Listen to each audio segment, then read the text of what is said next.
Il-poplu Malti Wawċi se jkun qed jingħata l-proprjetà tiegħu lura, proprjetà li kienet ittieħdet mill-Gvern ta' Joseph Muscat biex tingħata lis-sit ta' nofs binja fi Triq Żekka l-Belt Valletta f'sentenza mill-qorti li tikkonferma li l-Partit Nazzjonalista kellu raġun dwar dan il-każ. Il-każ dwar il-mod kif il-Gvern ta' Joseph Muscat xtara minant Marco Gaffarena nofs binja fi Triq Żekka li ftit qabel kienet akkwistata għal prezz ferm inqas baxx minn kemm il-Gvern ħallas biex xtra.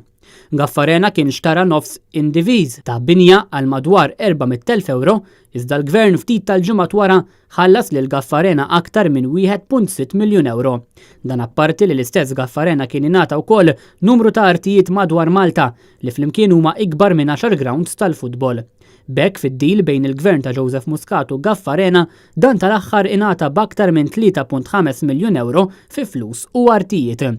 Fis-sentenza mogħtija mill-imħallef Anna Felice, il-qorti annullat u waqqat dawn it-trasferimenti kollha magħmula permezz ta' żewġ kuntratti ta' espropjazzjoni. Biex bekk l-istess qorti ordnat li l-artijiet kollha li ingħataw lil Gaffarena jmorru lura ant il-poplu Malti Wawċi.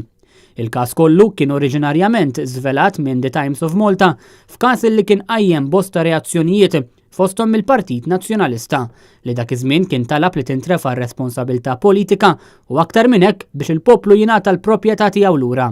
Dan peress li d-Dipartiment tal-Artijiet li permezz tiegħu saru l-kuntratti ma' Gaffarena kien jaqa' direttament taħt il-portafoll tal-Prim Ministru Joseph Muscat, anka jekk kellu jkun is-Segretarju Parlamentari Michael Falzon il-ħaruf tas-sagrifiċċju li kien sfurzat jirriżenja minħabba dan il-każ.